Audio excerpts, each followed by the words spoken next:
I'm Lucy Gunner, I'm 29, and I built my entire career from the ground up in the Air Force. For years, I put my family first, covered for them, protected them, tried to hold everything together. But when they forced me into an engagement the week I returned from deployment, something in me snapped. Have you ever been dismissed, underestimated, or outright betrayed by the people you sacrificed everything for? If you have, share your story in the comments. Trust me, you're not the only one. Before I get into what happened, tell me where you're watching from.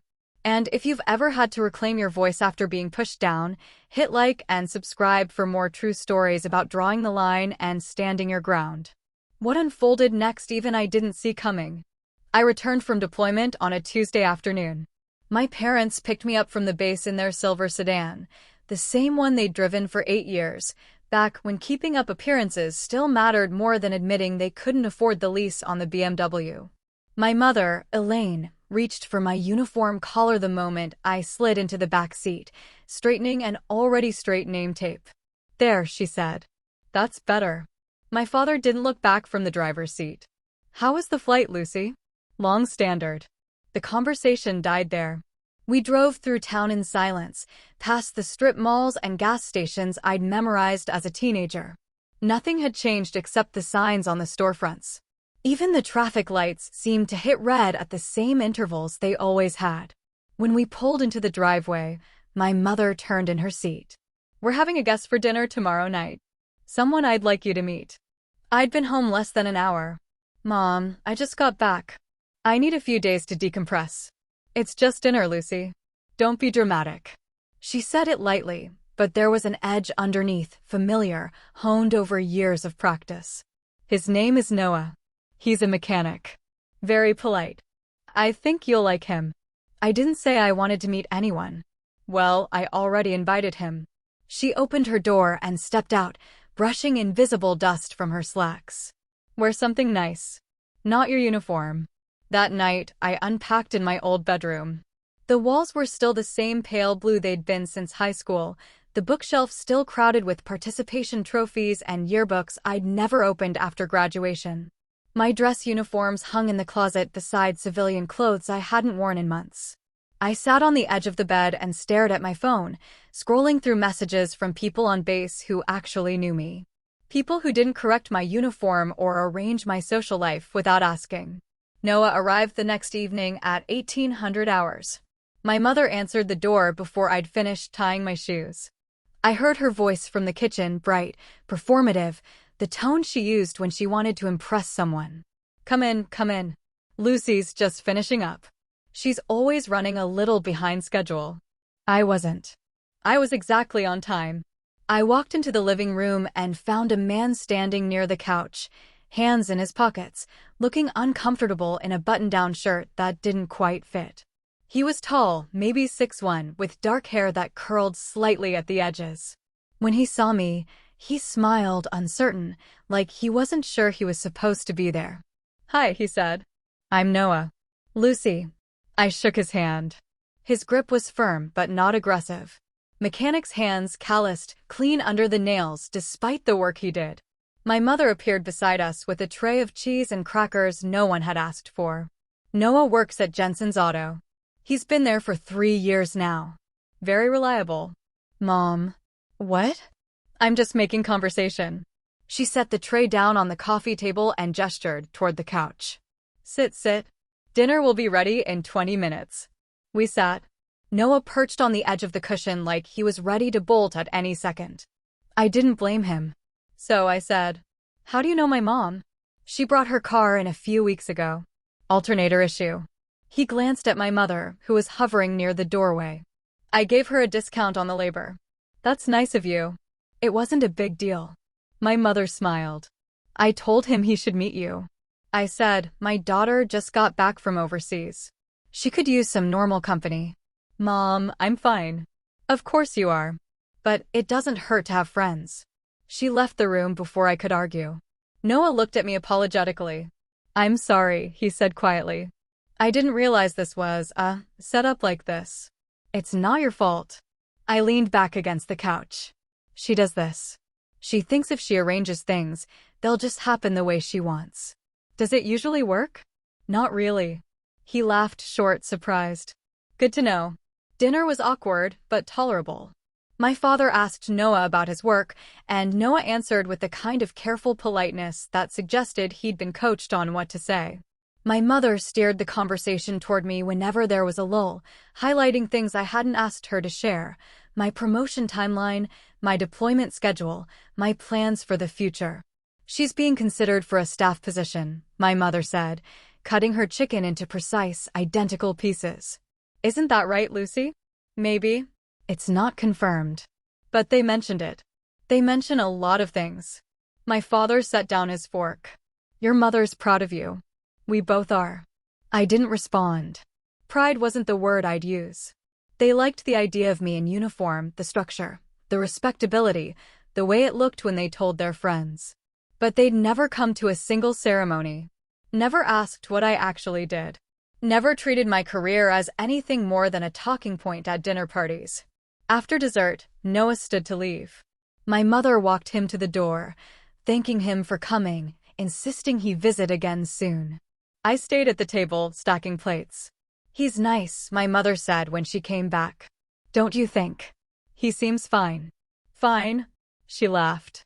Lucy, he's perfect. Stable job, good manners, no baggage. You could do a lot worse.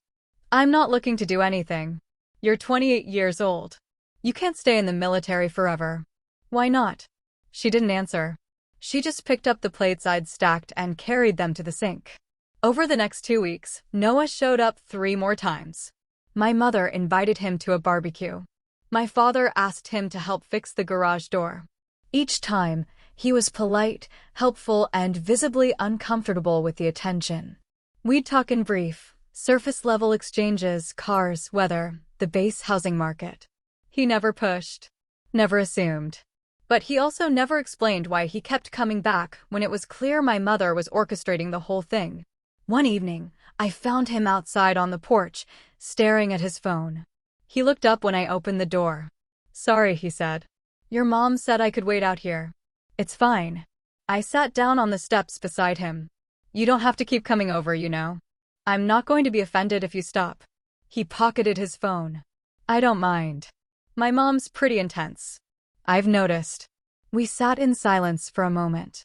A car passed on the street, headlights cutting through the dusk. Can I ask you something? I said. Sure. Why do you keep coming back? He looked at me, and for the first time, I saw something shift in his expression, something harder to read. I guess I'm curious. About what? About you. He said it simply, without any of the usual pretense. Your mom talks about you a lot. But I don't think she actually knows you. She doesn't. So I figured I'd find out for myself. I didn't know what to say to that. Before I could figure it out, my mother opened the door behind us. Dinner's ready, she said brightly. Come inside before the food gets cold. Noah stood and offered me a hand. I took it, more out of reflex than anything else. His palm was warm, steady. Inside, my parents were already seated. My mother had set the table with the good dishes, white porcelain with gold trim, the ones she only used for guests she wanted to impress. My father poured water into everyone's glass with mechanical precision. Noah, my mother said as we sat down, Lucy was just telling me she has some leave coming up next month. I thought it might be nice if the two of you spent some time together. Maybe a weekend trip. I hadn't told her that. I hadn't told her anything. Mom, I'm just suggesting. You work too hard, Lucy. You need to relax. Noah glanced at me. I could see the question in his eyes, but he didn't ask it. He just nodded politely and said, That sounds nice. My mother smiled. Wonderful. I'll help you plan it. I set my fork down. I can plan my own weekend. Of course you can. I'm just offering. I don't need you to offer. The table went quiet. My father cleared his throat and reached for the bread basket. My mother's smile tightened at the edges. There's no need to be rude, Lucy. I'm not being rude. I'm being clear. Well, you don't have to be so clear all the time. It's exhausting. I stood up. I'm going for a walk. No one stopped me. I grabbed my jacket from the hook by the door and stepped outside, letting the screen door slam shut behind me. The air was cool, sharp with the smell of cut grass and distant rain. I walked to the end of the block and stood under a streetlight, hands in my pockets, trying to remember why I'd thought coming home was a good idea. Footsteps behind me. I turned. Noah. You okay? He asked. I'm fine. You don't look fine. I'm used to it. He stopped a few feet away, keeping distance between us. She means well. No, she doesn't. I looked at him directly. She means what's convenient for her. There's a difference. He didn't argue. Just nodded slowly, like he was filing that information away. You should go back inside, I said. She'll wonder where you are. She'll survive. He leaned against the streetlight pole. Besides, I think I like it better out here. We stood there for a while, not talking, just existing in the same space. Eventually, Noah's phone buzzed.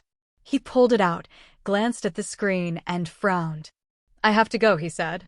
Work thing. At 2000 hours? Sometimes people need help at weird times. He pocketed the phone. I'll see you around, Lucy. Yeah, see you. He walked back toward the house, and I stayed under the streetlight a little longer, watching the moths circle the bulb overhead. When I finally went inside, my mother was washing dishes. My father was in his study. Noah was gone. Feeling better? My mother asked without looking at me. I'm fine. Good. Because Noah really is a wonderful young man, and I'd hate for you to ruin this, because you're in one of your moods. I didn't respond. I just went upstairs, closed my bedroom door, and lay down on the bed, staring at the ceiling. Somewhere in the house, I heard my parents talking in low voices. I couldn't make out the words, but I knew the tone. The same one they'd used when they talked about money troubles they wouldn't explain. The same one they'd used when they talked about me like I was a problem to be managed. I pulled out my phone and scrolled through my contacts. Stopped on Major Lena Ortiz's name. She told me once, back on base, that if I ever needed to talk, her door was open. I almost called her. Almost. Instead, I set the phone down and closed my eyes. I'd deal with it tomorrow. Or the day after. Or whenever I had the energy to face whatever my mother was planning next. I came home 3 days later to find the dining room full of people I barely recognized. Aunts, uncles, cousins I hadn't seen since high school. The table was set with my mother's best china, candles lit, wine glasses catching the light from the chandelier my parents couldn't actually afford but refused to replace. My father stood at the head of the table in his church suit. My mother wore pearls. I was still in my PT gear. I'd gone for a run to avoid another dinner ambush, but apparently I hadn't run far enough. Lucy, my mother said, bright and brittle. Perfect timing. We were just about to start. Start what? Dinner, of course. She gestured toward an empty chair beside Noah, who sat rigid and pale, staring at his plate like it might offer him an escape route. Come sit. I didn't move. What's going on? Can't a mother throw a nice family dinner? She smiled at the table. Everyone smiled back, synchronized. Sit, Lucy. Please. I sat. Not because I wanted to, but because standing there arguing would have made it worse. Noah glanced at me, opened his mouth, then closed it again. His jaw was tight. His hands were clenched on his lap. My mother stood, raising her wine glass. I want to thank everyone for coming tonight. It means so much to have family here to celebrate such wonderful news. My stomach dropped. Lucy has made a decision, my mother continued. Aunt Thomas and I couldn't be prouder. She and Noah are engaged. The room erupted. Applause, congratulations, someone's aunt clapping her hands together like a trained seal. I sat frozen, unable to process what I'd just heard. My mother reached across the table, picked up a small velvet box I hadn't noticed, and opened it. A ring, simple, gold, utterly foreign. Mom, she's being modest, my mother said, laughing. She walked around the table and took my left hand before I could pull it away. Let me. She slid the ring onto my finger. It was too tight. I yanked my hand back. I didn't agree to this. Lucy. My father's voice cut through the noise. He wasn't smiling anymore. Don't make a scene. I'm not engaged. You are now, my mother said quietly, her voice dropping just low enough that only I could hear. And you're going to sit here, smile, and accept congratulations like a gracious adult. I looked at Noah. He was staring at the table, his knuckles white. Did you know about this? I asked him.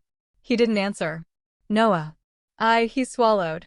Your mother said you'd talked about it. I never talked about it. She said you were just nervous. That you needed encouragement. I stood up. The chair scraped loudly against the floor. I need to leave. Lucy Gunner, you sit down right now. My mother's voice was sharp, controlled. This family has done everything for you. Supported you, encouraged you, given you every opportunity. And this is how you repay us? By embarrassing me in front of everyone. You did this without asking me. Because you wouldn't have said yes. She set her wine glass down with a crisp click. You've spent so much time in that uniform, you've forgotten what it means to be part of a family. You think you're better than us now. Too proud to do what's necessary. What's necessary for who? She didn't answer. My father stood. Lucy, he said. We need to talk. Privately. I followed him into his study.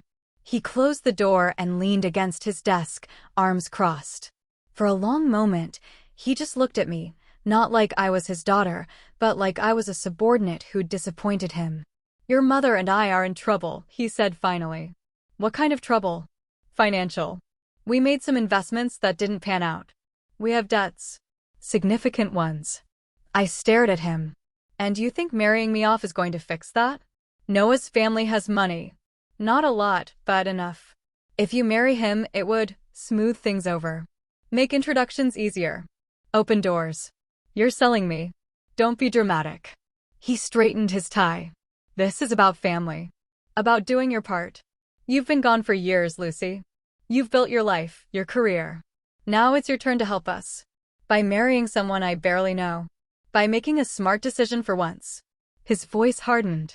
You've always been stubborn. Always had to do things your way. But this isn't just about you anymore. Your mother is barely holding it together. I'm working 2 jobs to keep this house. And you're off playing soldier while we fall apart. I earned my rank. And we're proud of you. But pride doesn't pay the mortgage. He stepped closer. Marry Noah. Make this family whole again. Or don't, and watch everything we built disappear. That's not fair. Life's not fair, Lucy. You should know that by now. He left the study. I stood there, the ring heavy on my finger, and tried to remember the last time my parents had asked me how I was doing. The last time they'd cared about anything beyond how I could help them. I couldn't. I pulled the ring off and walked back into the dining room. Everyone was eating now, talking in low, cheerful voices. My mother saw me and smiled. Feeling better? I set the ring on the table in front of her. I'm not doing this. Her smile disappeared. Excuse me. I'm not marrying Noah. I'm not fixing your finances. I'm not saving your reputation. I'm done. She stood slowly, deliberately. You're making a mistake. Maybe, but it's mine to make. You're ungrateful. Selfish. That uniform has ruined you. The uniform didn't do anything. You did. I looked at Noah. He was staring at his plate again, his face flushed. I'm sorry, I said to him. But you need to leave. And don't come back. He didn't argue. He just stood, nodded once, and walked out. The room stayed silent. My mother's hands were shaking. If you walk out that door, she said, don't bother coming back. Fine. I left. Walked through the front door, past the silver sedan, down the driveway, and onto the street. I didn't look back. My phone buzzed in my pocket, texts from my mother, my father, aunts, and uncles I hadn't spoken to in years. I turned it off and kept walking. 3 miles later, I was back on base. I checked into temporary lodging, sat on the edge of a government-issue bed, and stared at my empty ring finger. The next morning, I called Major Ortiz. She answered on the second ring. Lucy, everything okay? No, I said. But it will be. Want to talk about it? Yeah, I think I do. She met me at the base coffee shop an hour later. I told her everything, the dinner, the ring, the ultimatum. She listened without interrupting, her hands wrapped around a mug of black coffee. When I finished, she leaned back in her chair. What do you want to do? Stay here. Do my job. Stop letting them control my life. Good answer.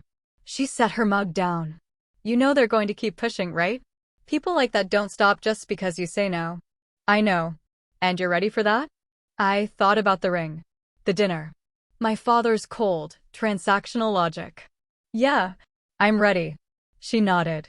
Then let's make sure you have a plan. Because the best revenge isn't anger. It's building the life they tried to take from you. I was 8 years old the first time I realized my parents cared more about appearance than truth. We were at a neighborhood barbecue, and my mother spent 20 minutes explaining to another woman why she'd chosen our house, the architecture, the school district, the resale value. She talked about it like it was a strategic acquisition, not a home. When the woman asked if we were happy there, my mother smiled and said, "Happiness is a matter of perspective." Even then, I knew that wasn't an answer. Growing up in the Gunner household meant learning to perform.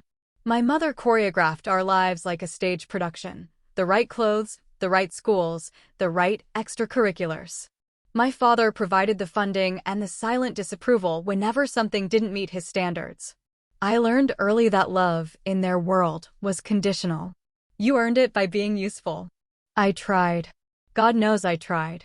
I joined the debate team because my mother thought it looked good on applications. I volunteered at the senior center because my father's boss mentioned his daughter did the same. I smiled at family gatherings and repeated the lines I'd been given. School was great, I was grateful, I had big plans. But I was suffocating. The military was my mother's idea, originally. She'd seen a recruitment poster at the mall and said, "That's respectable. Structure, discipline, benefits. You should look into it." I think she assumed I'd do ROTC for the scholarship and then quietly transition into something more acceptable, law school, maybe, or a corporate job where I could wear suits and shake hands with the right people. She didn't expect me to fall in love with it. I was 17 when I walked into the Air Force ROTC office at the State University. The recruiter, a captain with sharp eyes and a no-nonsense demeanor, asked me why I wanted to join. "I want to do something that matters," I said. She studied me for a long moment. "What matters to you?" I didn't have an answer then. But over the next 4 years, I found one. ROTC gave me structure, but not the kind my mother had imagined. It wasn't about appearances or performance. It was about competence. About proving yourself through action, not words. I loved the physical training, the leadership exercises, the sense that I was part of something larger than myself. For the first time in my life, I wasn't trying to be someone else's version of acceptable. I was just trying to be good at what I did. My mother hated it. "You're getting too muscular," she said once, watching me do push-ups in the backyard. "Men don't like that." "I don't care what men like." "You should." My father was more subtle. He'd ask about my grades, my class rank, my post-graduation plans. When I told him I wanted to commission as an officer, he nodded slowly and said, "That's a big commitment, Lucy. Are you sure you're ready for that kind of responsibility?" "Yes." "Well, I hope you know what you're doing." I did. I commissioned as a second lieutenant 3 weeks after graduation. My parents came to the ceremony, but left before the reception. My mother said she had a headache. My father said he had work in the morning. I spent the next 6 years proving I'd made the right choice. I deployed twice, earned my captain's bars, built a reputation as someone who got things done. My mother called it obsessive. My father called it admirable, but only when other people were listening. The truth was simpler. I was good at my job. And for the first time in my life, being good at something was enough. I met Noah for the first time during my second leave, 2 years before the engagement disaster. My car had broken down on the highway outside town, and I'd called a tow truck. Noah showed up in a battered pickup, wearing coveralls and a baseball cap. "Alternator?" he asked, crouching beside the engine. "I think so." He poked around for a few minutes, then stood and wiped his hands on a rag. "Yeah, you're not driving this anywhere today. I can tow it to the shop. Have it fixed by tomorrow afternoon." "How much?" "300, parts and labor." I winced. "That's steep." "I can do 250 if you're local." "I'm military." He looked at me, really looked, for the first time. Then he smiled. 200. "And thank you for your service." I didn't know what to say to that. Most people said it automatically, a reflex. But Noah said it like he meant it. We talked while he hooked up the tow. He was quiet, careful with his words, but not shy. He asked about my work without prying. I asked about his. He'd been a mechanic since he was 16, learned the trade from his uncle, never went to college but didn't seem bothered by it. He liked fixing things. Liked the tangible result of a job well done. Must be nice, I said. Seeing the problem and solving it. Isn't that what you do? Sort of. But it's messier. More variables. He handed me a receipt. Come by tomorrow after 1500 hours. Should be ready. I did. The car ran perfectly. Noah walked me through what he'd replaced, pointing out a few other things that would need attention eventually but weren't urgent. He didn't upsell. Didn't push. Just gave me the information and let me decide. Thanks, I said. This was painless. Good. He leaned against the hood. You sticking around for a while?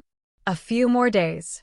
Well, if you need anything else, you know where to find me. I left with the vague sense that I'd just met someone decent. Someone uncomplicated. It was a novelty. My mother found out about the car repair when she saw the receipt on my dresser. The next thing I knew, she was inviting Noah to dinner. Then to a barbecue. Then to help fix the garage door. She orchestrated it carefully, weaving him into our lives like he'd always been there. He's perfect for you, she said one night. Stable. Humble. He won't compete with your career. I'm not looking for someone who won't compete. Well, you should be. You need someone who'll support you, not challenge you. I didn't argue. I just filed it away with all the other ways my mother didn't understand me. Noah and I fell into an easy rhythm. We'd meet for coffee sometimes, talk about nothing important, part ways without any expectations. He never pressured me. Never assumed. But I noticed he'd disappear sometimes, mid-conversation, to take a phone call. When he came back, he'd be distracted. Distant. Everything okay? I asked once. Yeah, just work stuff. At 1900 hours? He smiled, but it didn't reach his eyes. People need help at weird times. I didn't push. Everyone had their complications. Looking back, I realized my parents had been planning the engagement for months. My mother's casual mentions of Noah. My father's sudden interest in his background. The slow, deliberate way they wove him into family events until it seemed inevitable that we'd end up together. I'd thought they were just being invasive. I didn't realize they were being strategic. The night of the engagement dinner, my mother had pulled Noah aside before I arrived. She'd told him I'd agreed. That I was just nervous. That all he had to do was go along with it and everything would work out. He believed her. Or maybe he just didn't know how to say no. Either way, it didn't matter. Because when I walked out of that house, I left behind more than a ring. I left behind the version of myself they'd been trying to build since I was 8 years old. The obedient daughter. The useful asset. The person who'd sacrifice her own life to save theirs. I was done performing. Major Ortiz met me in her office the next morning. She poured 2 cups of coffee and slid one across her desk. Tell me what you need, she said. Clarity. A plan. Maybe a restraining order. She smiled. Let's start with clarity. We talked for 2 hours. She helped me map out boundaries, strategies, responses for when my parents inevitably tried to guilt me back into compliance. She reminded me that I had a career, a community, a life outside of their control. You're not a bad daughter, she said. You're just finally being a good officer. What's the difference? Officers make hard calls. Daughters make sacrifices. You've been doing both for too long. I thought about that. About all the times I'd bent to keep the peace. All the times I'd swallowed my anger because it was easier than fighting. I'm done sacrificing, I said. Good. Then, let's make sure you have the tools to hold that line. I left her office with a notebook full of strategies and a renewed sense of purpose.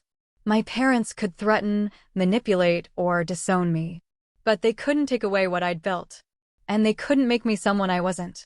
For the first time in years, I felt like I could breathe. The voicemails started 3 days after I left. My mother's voice, bright and brittle. Lucy, we need to talk. Call me back. Then my father, your mother's upset.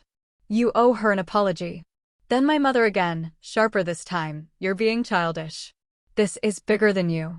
I deleted them without listening all the way through. On base, I buried myself in work.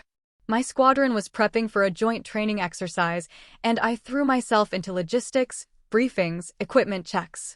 It was easier to focus on mission parameters than to think about the ring I'd left on my parents' dining room table. Easier to review flight schedules than to process the fact that my family had tried to auction off my future to cover their debts. Colonel David Rourke stopped by my desk on a Wednesday afternoon. He was in his early 50s, with the kind of calm authority that came from decades of service. He set a folder down in front of me. "Captain Gunner, you've been putting in extra hours." "Yes, sir. Just staying on top of things." He studied me for a moment. "You doing okay?" "I'm fine, sir." "You sure?" Because fine usually means barely holding it together. I almost smiled. "I'm handling it." "Good. Because I'm about to give you more to handle." He tapped the folder. "We're expanding the training exercise. I need someone to coordinate with the Army and Navy units. Someone detail-oriented, reliable, and capable of not starting an inter-service war." "I can do that." "I know you can. That's why I'm asking." He paused. "This is a visibility assignment, Lucy. The kind that gets noticed." "Understood." He left, and I opened the folder. 3 weeks of coordination, briefings, and inter-service diplomacy. It was exactly what I needed, something complicated enough to demand my full attention. My phone buzzed. Another voicemail. I turned it off and got back to work. That night, I went for a run on the base perimeter. The air was cool, the sky clear, the only sound my breathing and the rhythm of my boots on pavement. I pushed myself harder than usual, trying to outrun the anger that had been building since the engagement dinner. Anger at my parents. At Noah. At myself for not seeing it coming. When I finally stopped, bent over with my hands on my knees, Major Ortiz was standing nearby. "You training for something?" she asked. "Just running." "At 2100 hours?" "Couldn't sleep." She walked over, hands in her pockets. "You're allowed to be angry, you know." "I know. And you're allowed to take up space with it. You don't have to compress everything into a 5-mile run." I straightened up. "It's easier this way." "Easier doesn't mean better." She glanced at the darkened sky. "You ever talk to a chaplain?" "I'm not religious."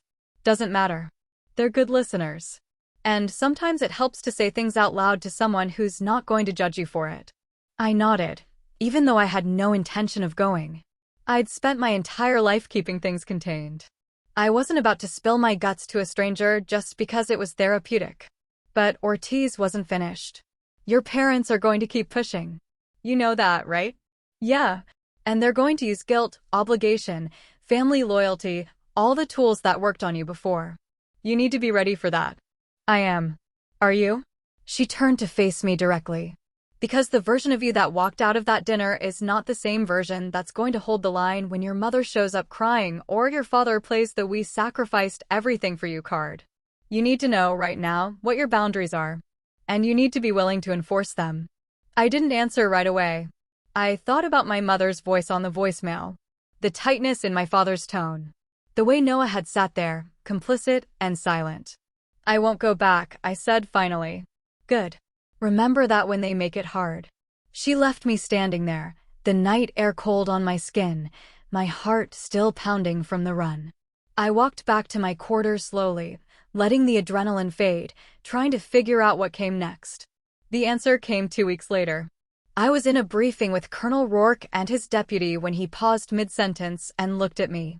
"Captain Gunner, I have a question for you." "Yes, sir." "How would you feel about a promotion?" I blinked. "Sir, we're putting together a list for the next major selection board." Your name came up. Strong performance reviews, solid leadership, good operational record. You're young for it, but not unreasonably so. I felt something shift in my chest. "I'd be honored, sir." "Don't be honored yet. It's a competitive board.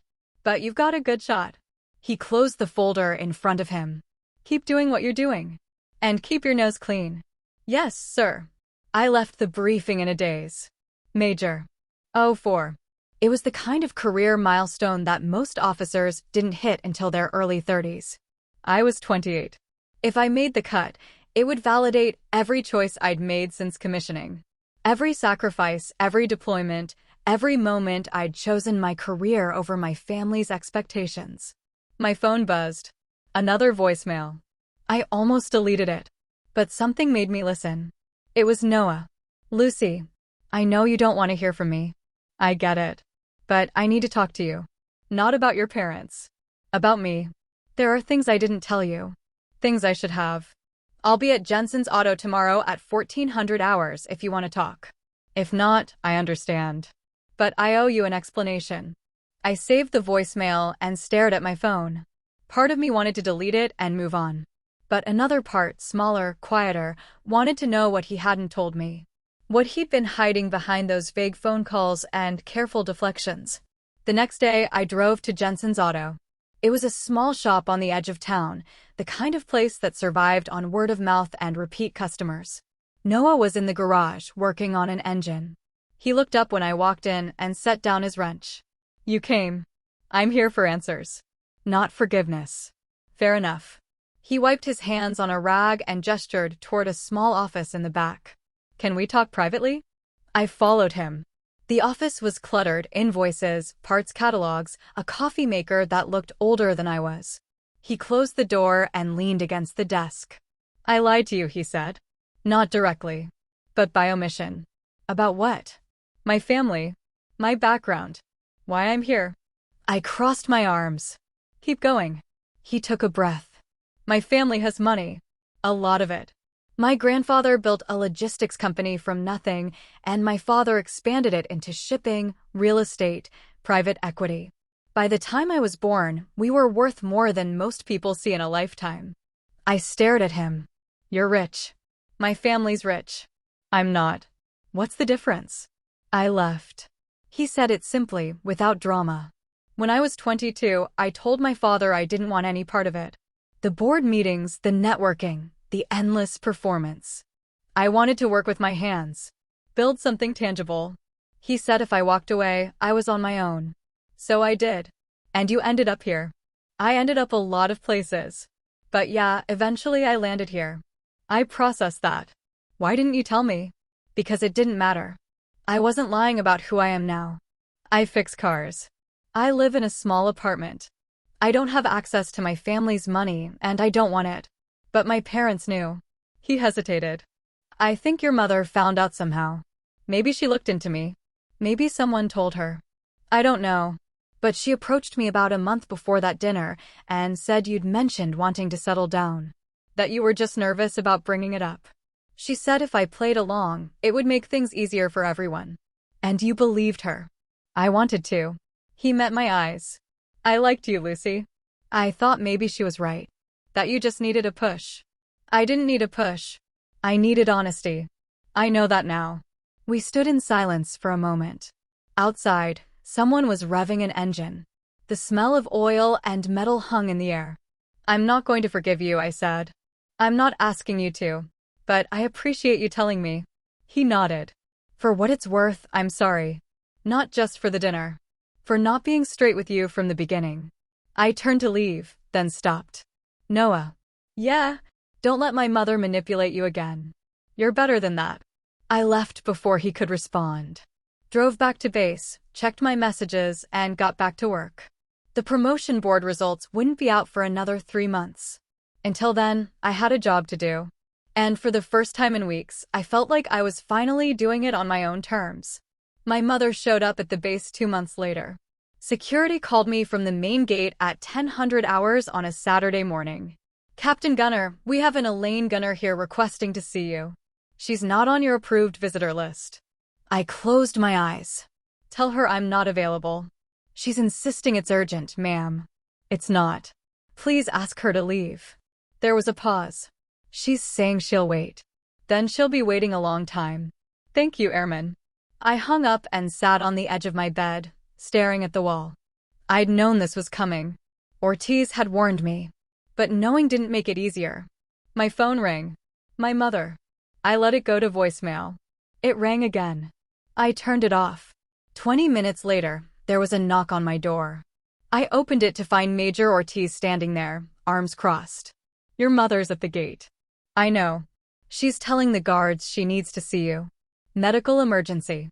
There's no medical emergency. Ortiz nodded slowly. That's what I figured. But she's making a scene. Crying, saying she's worried about you. It's drawing attention. I felt the anger rise again, sharp, hot, familiar. She's manipulating them. I know. But you need to handle this, Lucy. Either go down there and tell her to leave, or I'll have security escort her off base. Your call. I grabbed my jacket. I'll handle it. We drove to the gate in Ortiz's car. My mother was standing beside the security booth, dabbing her eyes with a tissue. When she saw me, her face transformed relief, joy, concern all layered together in a performance I'd seen 1,000 times. Lucy, thank God. I was so worried. I stayed in the car. Rolled down the window. You need to leave, Mom. I just need 5 minutes. Please. No. Lucy, your father and we've been so worried. You haven't returned our calls. We didn't know if you were okay. I'm fine. You don't look fine. You look thin. Are you eating? Mom. Leave. She stepped closer to the car. I know you're upset about the engagement. I understand. Maybe I pushed too hard. But everything I did because I love you. You did it because you needed money. Her face went still. That's not fair. It's true. We're your family, Lucy. We've supported you, raised you, given you everything. You gave me conditions. That's not the same thing. Don't talk to me like that. Her voice sharpened. I'm still your mother. Then act like it. Stop treating me like a transaction. She flinched. For a moment, I thought she might actually hear me. But then her expression shifted back into performance mode, hurt, vulnerable, misunderstood. I don't know what's happened to you, she said quietly. You used to be so sweet. So considerate. Now you're just hard. I grew up. No. You grew cold. She straightened her shoulders. I came here to tell you that your father's in the hospital. He had a minor heart episode. Nothing serious, but the doctors want to keep him overnight for observation. My stomach dropped. When? 2 days ago. And you're just telling me now? I called. You didn't answer. Because you've called 50 times about nothing. Well, this time it was something. She looked at me with those careful, calculated eyes. He's asking for you, Lucy. He wants to see you. I wanted to believe her. Part of me, the daughter I'd been before I learned to question everything, wanted to get in the car and drive straight to the hospital. But I'd seen this play too many times. What hospital? St. Catherine's. Room 314. I'll call and verify. Lucy, if he's really there, I'll come. If he's not, don't ever show up here again. I rolled up the window. Ortiz put the car in reverse. My mother stood there, watching us drive away, her tissue still pressed to her eyes. Back in my quarters, I called St. Catherine's. Asked for Thomas Gunner's room. The operator transferred me. My father answered on the 3rd ring. Lucy? Dad. Are you okay? I'm fine. Minor scare. They're being cautious. He sounded tired but steady. Your mother told you? She came to the base. I told her not to do that. I sat down slowly. You're really in the hospital. Just overnight. I'll be home tomorrow. He paused. You don't have to come, Lucy. I know things are complicated right now. Do you want me to come? Another pause. Longer this time. I'd like to see you. But only if you want to be here. I thought about hanging up. About maintaining the boundaries I'd worked so hard to build. But underneath the anger and the hurt, there was still something else. Something older. I'll be there in an hour, I said. Thank you. I hung up and sat there for a long moment. Then I grabbed my keys. St. Catherine's was a 40-minute drive from base. I spent the entire ride reminding myself why I'd left. The engagement dinner. The manipulation. The years of conditional love masquerading as family. By the time I pulled into the parking lot, I'd built a wall around myself, thick, impenetrable, necessary. My father's room was on the 3rd floor. My mother was sitting in a chair beside his bed, her tissue wadded in her hand. She looked up when I walked in. Lucy. Her voice was soft. Broken. You came. I didn't answer her. I walked to my father's bedside. He looked smaller than I remembered, thinner, paler, older. And 4 ran into his arm. Monitors beeped softly beside him. Hey, Dad. He smiled weakly. Hey, kiddo. How are you feeling? Like an idiot. Apparently stress and 3 cups of coffee a day aren't a sustainable lifestyle. Apparently not. My mother stood. I'll give you two some privacy. She left before I could object. The door closed softly behind her. My father gestured toward the chair. Sit. Please. I sat.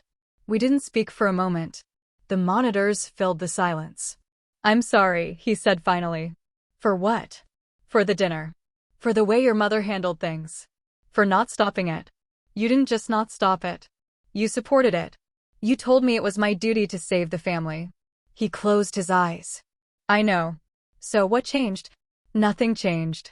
I was wrong then. I'm still wrong now. He looked at me. Your mother and I made bad choices, Lucy. Financial choices. We leveraged too much, invested poorly, tried to maintain a lifestyle we couldn't afford. And when it all started falling apart, we panicked. And decided to fix it by selling me to Noah. We didn't think of it that way. How did you think of it? He didn't answer. Because there was no good answer.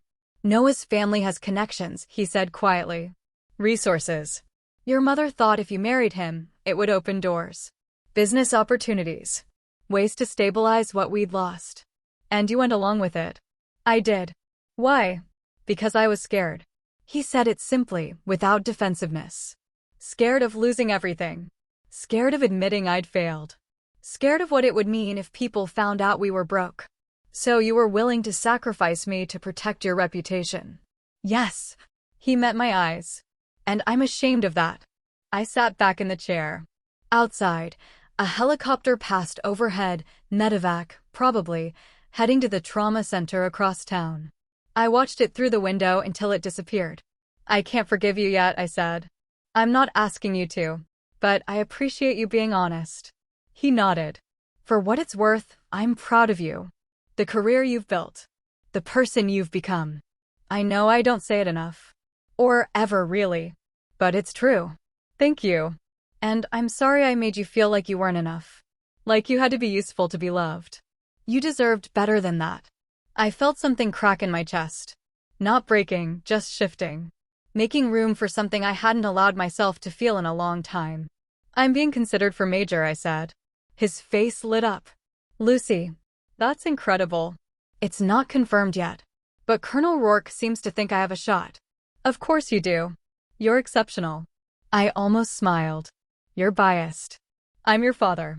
I'm allowed to be biased. He shifted in the bed, wincing slightly. Will you stay for a while? Yeah, I can stay. My mother came back an hour later with coffee. She handed me a cup without meeting my eyes. Thank you, I said. She nodded and sat back down in her chair. We sat in silence, the three of us, while the monitors beeped and the afternoon light shifted across the floor. It wasn't comfortable. It wasn't resolution. But it was something. My father was discharged the next morning. I drove them home, helped him into the house, made sure he had his medications. My mother hovered nearby, anxious and subdued. Thank you for coming, she said as I was leaving. I came for Dad. I know. She wrapped her arms around herself. But thank you anyway. I left without saying anything else. Back on base, I found a message from Colonel Rourke asking me to stop by his office. I went immediately, still in my civilian clothes from the hospital. He was at his desk, reviewing paperwork. He looked up when I knocked. Captain Gunner. Come in. I stepped inside. You wanted to see me, sir? I did. He set down his pen. The major selection board results came back early. I wanted to tell you personally before the official announcement. My heart stopped. You made the list, Lucy. Congratulations, Major Gunner. I stood there, unable to process it. Sir, you heard me. He stood and extended his hand. Well done. Your promotion ceremony's scheduled for 6 weeks from now. Start thinking about who you want to pin you. I shook his hand, my mind racing. Thank you, sir. I don't know what to say. Say you'll keep doing what you're doing. We need more officers like you. I left his office in a daze. Walked across the quad, past the hangars and the flight line, until I found myself standing in front of the chapel. I didn't go inside. I just stood there, letting it sink in. Major. 04. 28 years old. I pulled out my phone and called Ortiz. I made it, I said when she answered. I knew you would. I'm terrified. Good. That means you care. She paused. You celebrating? I don't know. Maybe. Well, when you figure it out, let me know. I'll buy the first round. I hung up and stared at the chapel for a long moment. Then I called my father. Lucy? He sounded surprised. I made Major. Silence. Then, oh Lucy. That's wonderful. I'm so proud of you. Thanks, Dad. When's the ceremony? 6 weeks. We'll be there. If you want us there. I thought about it. About boundaries and forgiveness and the slow, messy work of rebuilding trust. I'll let you know, I said. Fair enough. He paused. Congratulations, Major Gunner. You earned it. I hung up and stood there in the fading light, feeling the weight of the rank I hadn't officially received yet. Feeling the distance between who I'd been and who I was becoming. It wasn't perfect. But it was mine. Noah reappeared 6 weeks later, 3 days before my promotion ceremony. He showed up at the base coffee shop at 0700 hours, looking nothing like the mechanic I'd met a year earlier. He wore a tailored suit, dark gray with subtle pinstripes. His hair was cut sharp. His shoes were expensive. I was in my flight suit, halfway through a breakfast burrito, when he walked up to my table. Morning, he said. I set down the burrito. Noah, can I sit? It's a free country. He sat. For a moment, neither of us spoke. He looked different, confident, composed, like he'd stepped out of a boardroom instead of a garage bay. You clean up nice, I said. Thanks. So do you. He nodded at my flight suit. Major Gunner. I heard. News travels fast. Small town. People talk. He leaned forward slightly. I wanted to congratulate you. And apologize. Again. You already apologized. I know. But I didn't explain everything. And you deserve to know the full truth. I crossed my arms. So explain. He took a breath. My family's company is Calder Logistics.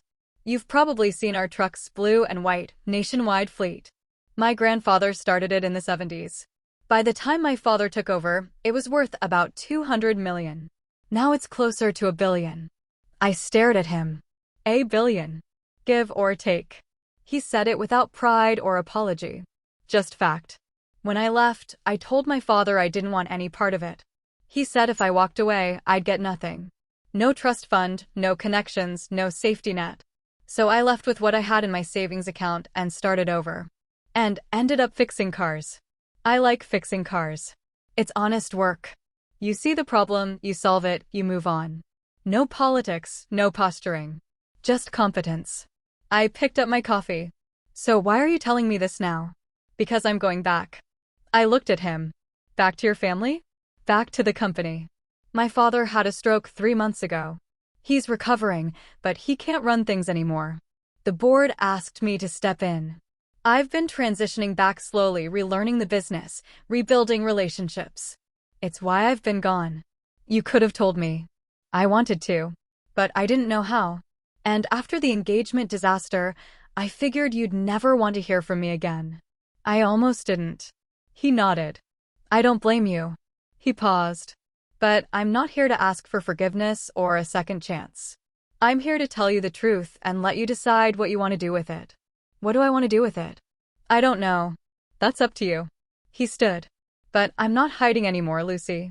Not from my family, not from my responsibilities, and not from you. If you ever want to talk, really talk, without the lies or the games, I'm available. He set a business card on the table. Noah Calder, CEO, Calder Logistics. A phone number. An email address. Congratulations on your promotion, he said. You earned it. He left before I could respond. I sat there, staring at the business card, trying to reconcile the mechanic in coveralls with the CEO in a tailored suit. Trying to figure out if I cared. If I wanted to care. I pocketed the card and finished my burrito. The promotion ceremony was held on a Friday afternoon in the base auditorium. The room was full, colleagues, subordinates, a few senior officers I'd worked with over the years. Major Ortiz sat in the front row. Colonel Rourke stood at the podium. My parents sat in the back. I'd invited them 2 days earlier, after a long conversation with Ortiz about boundaries and grace and the difference between forgiving and forgetting. They'd arrived early, dressed formally, sitting close together like they were afraid to take up too much space. I stood at attention in my service dress uniform while Colonel Rourke read the promotion orders. The room was silent except for his voice. Captain Lucy Gunner is hereby promoted to the rank of Major, 04, United States Air Force, effective this date. Her dedication, leadership, and commitment to excellence have earned her this distinction. Major Gunner, congratulations. Major Ortiz stepped forward with the new rank insignia, gold oak leaves, gleaming under the auditorium lights. She removed my captain's bars and pinned the new ones to my shoulders. Proud of you, she said quietly. Thank you, ma'am. She stepped back. The room applauded. I saluted Colonel Rourke. He returned it, then extended his hand. Well done, Major. Thank you, sir. The ceremony ended. People approached to congratulate me, handshakes, pats on the shoulder, promises to buy me drinks later. I accepted them all with the same steady composure I'd built over years of service. My parents waited until the crowd thinned. Then my mother approached, cautious, uncertain. Lucy, you looked wonderful up there. Thanks, Mom. We're very proud of you. I didn't respond. I just looked at her, this woman who'd raised me, manipulated me, tried to control me, and was now standing in front of me like a stranger asking for directions. I know I hurt you, she said quietly. I know I made mistakes. But I'm trying to be better. To do better. I appreciate that. Is there any way we can start over? I thought about it. About the engagement dinner and the ultimatums and the years of conditional love. About my father in the hospital bed, admitting he'd been wrong. About the slow, painful work of rebuilding something that had been broken for as long as I could remember. I don't know, I said honestly. Maybe, but it's going to take time. I understand. My father stepped forward. Congratulations, Major. You've earned this. Thank you, Dad. He looked like he wanted to say more, but he just nodded and stepped back. They left together, quiet and subdued, and I watched them go with something close to relief. Ortiz appeared beside me. You okay? Yeah, I think so. Good. Because we're taking you out tonight. No arguments. Yes, ma'am. That night, I sat at a bar with Ortiz and half a dozen other officers, drinking beer and swapping stories. Someone made a toast to my promotion. Someone else made a joke about the increased responsibility. I laughed, relaxed, and let myself enjoy the moment. My phone buzzed. A text from Noah. Congratulations, Major. If you ever want to talk, the offer stands. I stared at the message for a long moment. Then I typed a response. Thanks. Maybe soon. I hit send and pocketed the phone. Around me, the bar was loud, warm, full of people who knew me and respected me for who I actually was. I raised my beer and took a drink. It wasn't perfect, but it was mine. And for the first time in my life, that was enough. Noah called me 2 weeks after the promotion ceremony. It was a Tuesday evening, just after 1900 hours. I was in my quarters, halfway through a mission brief, when my phone rang. Lucy? It's Noah. Do you have a minute? I closed the briefing folder. Yeah, what's up? I wanted to ask you something. And I want you to know there's no pressure, you can say no, and nothing changes between us. Okay. I'm hosting a small dinner next weekend. Nothing formal. Just a few people from the company, some family friends. I'd like you to be there. Not as a date. Just as someone I respect and want in my life. If you're comfortable with that. I leaned back in my chair. Why? Because I'm trying to build something different than what my father built. Something based on transparency and integrity instead of performance. And I think having people around me who actually care about those things will help. You think I care about those things? I know you do. I've seen it. I thought about it. About the engagement dinner and the lies and the months of distance I'd put between myself and anything that reminded me of that night. But I also thought about the man in the tailored suit who'd admitted he'd been wrong. Who'd shown up to apologize without expecting anything in return. What's the dress code? I asked. Business casual. Nothing fancy. And you're sure this isn't a setup? I'm sure. I learned my lesson. I smiled despite myself. Okay, I'll come. But if your mother's there, I'm leaving. My mother lives in Florida. You're safe. Then I'll be there. Thank you, Lucy. I'll send you the details. He hung up. I sat there for a moment, wondering if I was making a mistake. Then I went back to the briefing folder and got back to work. The dinner was held at Noah's house, a modern, minimalist place on the outskirts of town, all clean lines and floor-to-ceiling windows. I arrived at 1800 hours in slacks and a blouse, feeling underdressed the moment I saw the other cars in the driveway. BMWs, Mercedes, a Tesla. Noah answered the door in jeans and a button-down, looking more relaxed than I'd ever seen him. Hey, thanks for coming. Nice place. Thanks. It's new. Still getting used to it. He stepped aside. Come in. The interior was as clean as the exterior, hardwood floors, minimal furniture, art on the walls that looked expensive but not ostentatious. A small group of people stood in the living room, holding wine glasses and talking in low, easy voices. Noah introduced me to each of them. Evan Calder, his cousin and the company's CFO. Mara Chen, head of operations. David Reyes, VP of logistics. They were polite, professional, curious about my work without being intrusive. Noah mentioned you just made major, Evan said. That's impressive. How long have you been in? 6 years commissioned. 10 total if you count RODC. And you're already 04? That's fast. I got lucky. Luck doesn't make major, Mara said. Competence does. We talked through dinner, roasted chicken, vegetables, a salad that was better than anything I'd made in the last year. The conversation flowed easily, touching on everything from supply chain logistics to deployment schedules to the ethics of automation. Noah participated but didn't dominate. He listened more than he spoke, asking questions, making space for everyone's perspective. It was normal, refreshing, the kind of dinner I hadn't realized I missed. Afterward, Noah and I stood on the back patio, looking out over the property. The sun was setting, casting long shadows across the lawn. Thank you for coming, he said. Thank you for inviting me. So, verdict? On what? On whether I'm still the same person you met a year ago, or if the suit changed me. I smiled. I think you're figuring out how to be both. Is that good? It's honest. He nodded slowly. I'm trying to be better at that. Honesty.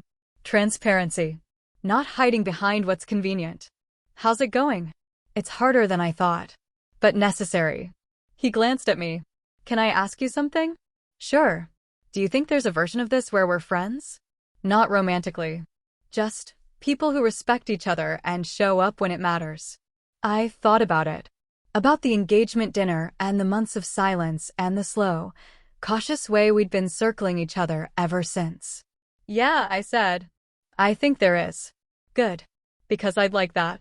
We stood there for a while longer, not talking, just watching the light fade. Eventually, I said goodbye and drove back to base, feeling lighter than I had in months. Over the next few weeks, Noah and I fell into an easy rhythm. Coffee once a week. The occasional dinner. Conversations that ranged from logistics challenges to deployment stories to the ethics of inherited wealth. He never pushed for more. Never assumed. He just showed up, consistently, and let trust build slowly. My parents called less frequently.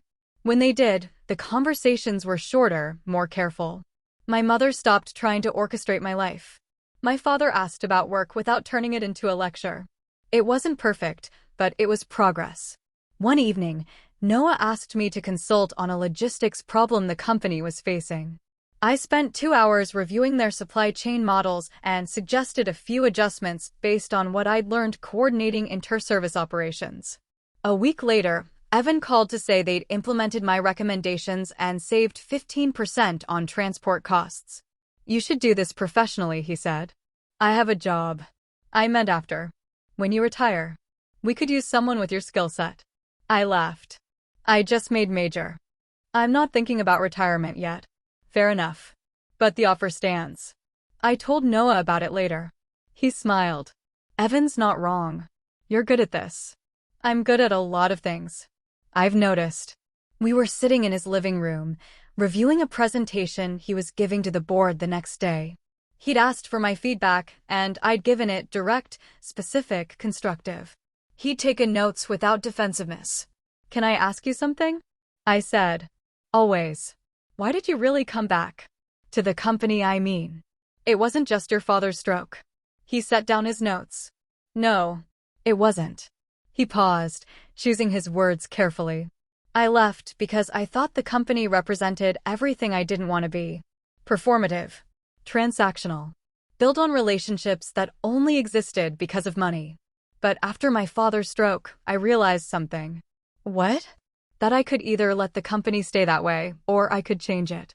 Build something different. Something better." He looked at me. "You did that with your career. You took a structure that could have crushed you and made it yours. I wanted to do the same thing. And? Is it working?" "I think so. Some days better than others. But yeah, I think it's working." I nodded. "Good. I'm glad." We went back to reviewing the presentation. Outside, the night deepened. Inside, the work continued. By the time my parents' financial situation stabilized through better planning, downsizing, and my father's consistent work, 6 months had passed. They moved into a smaller house, sold the silver sedan, and stopped pretending they were something they weren't. My mother got a part-time job at a bookstore. My father took early retirement and started consulting. They didn't ask me for help.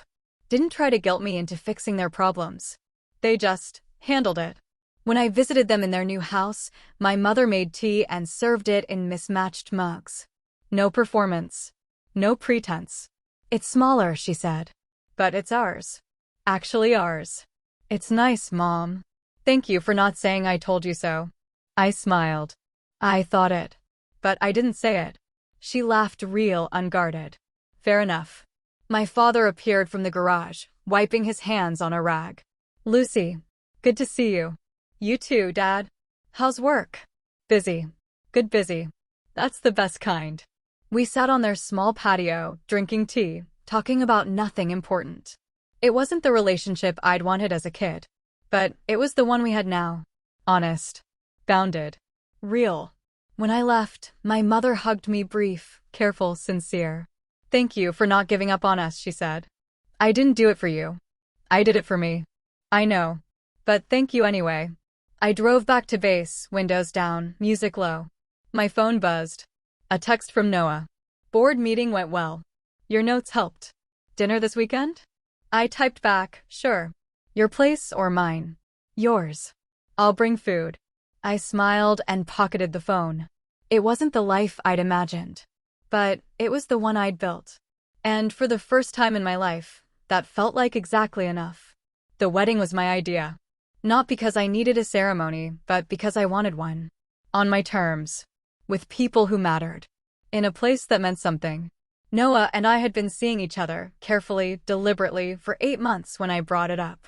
We were sitting in my quarters, reviewing logistics for a joint training exercise that had nothing to do with either of our jobs, but that we'd somehow made our problem anyway. "I've been thinking," I said. "Dangerous." I smiled. "I want to get married." He looked up from the spreadsheet. "To me? Unless you have a better option." "I don't." He set down his pen. "Are you serious?" "I don't joke about logistics or life decisions." "That's true." He leaned back in his chair. "Why no?"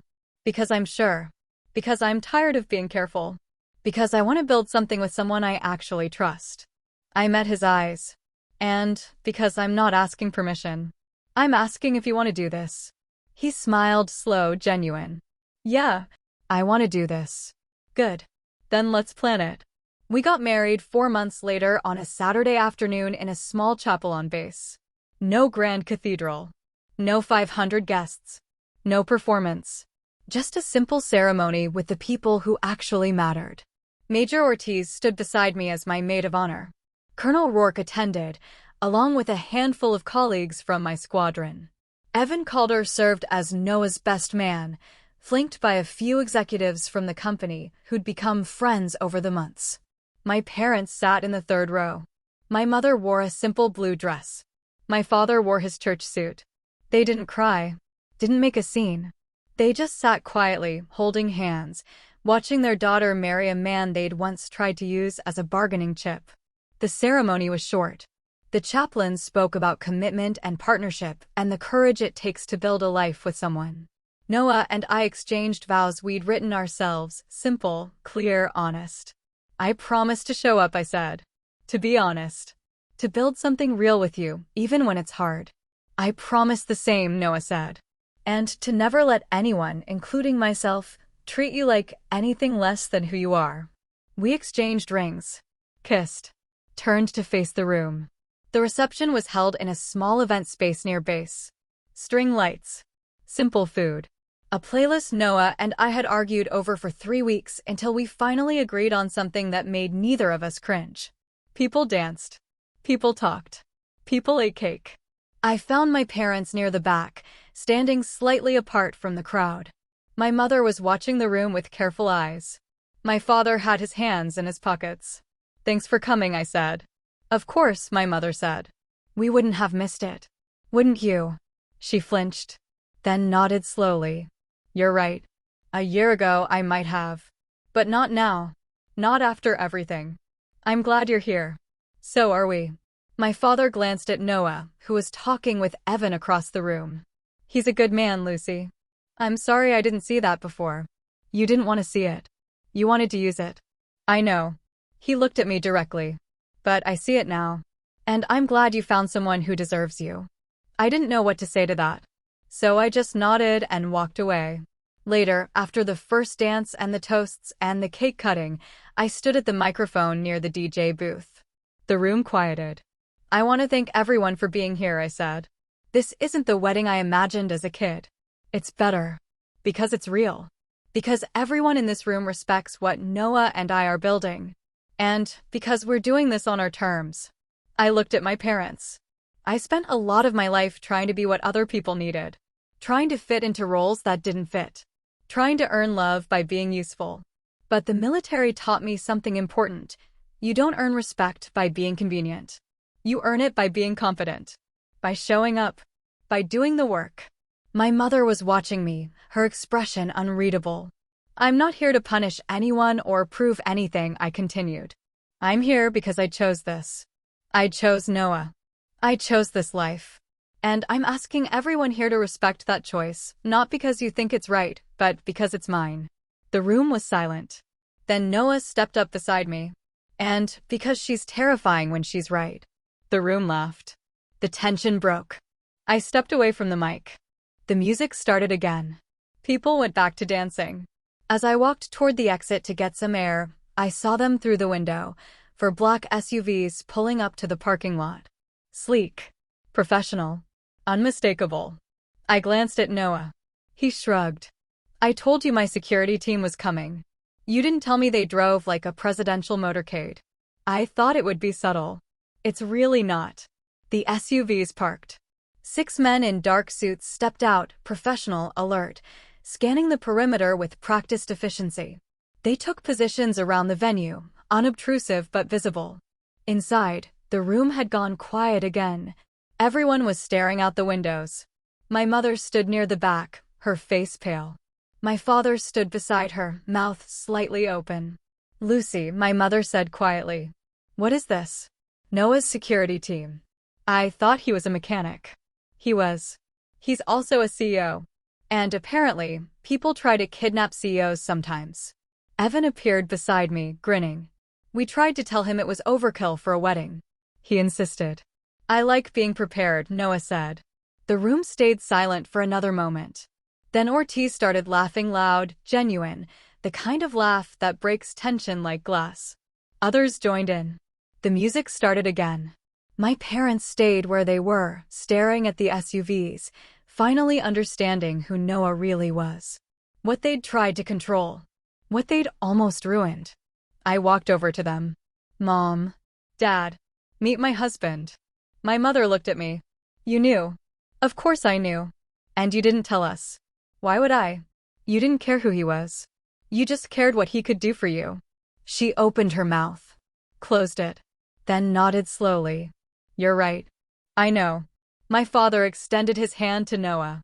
Welcome to the family. Officially. Noah shook it. Thank you, sir. And for what it's worth, you're a better man than I gave you credit for. Appreciated. They left shortly after, quiet, humbled, smaller somehow. I watched them go with something close to peace. Noah slipped his hand into mine. You okay? Yeah, I'm good. You sure? That was intense. I've handled worse. He smiled. I know. That's one of the things I love about you. We stood there for a moment, watching the security team patrol the perimeter, the guests dance inside, the night settle around us. Think they'll be okay? Noah asked. Your parents. Eventually. Maybe. It's not my job to fix them anymore. Fair enough. I leaned into him. Thank you. For what? For showing up. For being honest. For not trying to be anything other than who you are. Back at you, Major. We went back inside. Danced. Celebrated. Let the night unfold the way it was supposed to, messy, real, imperfect, ours. When the reception ended and the guests filtered out, Noah and I stood in the empty event space, surrounded by string lights and half-empty champagne glasses. So, he said, how does it feel?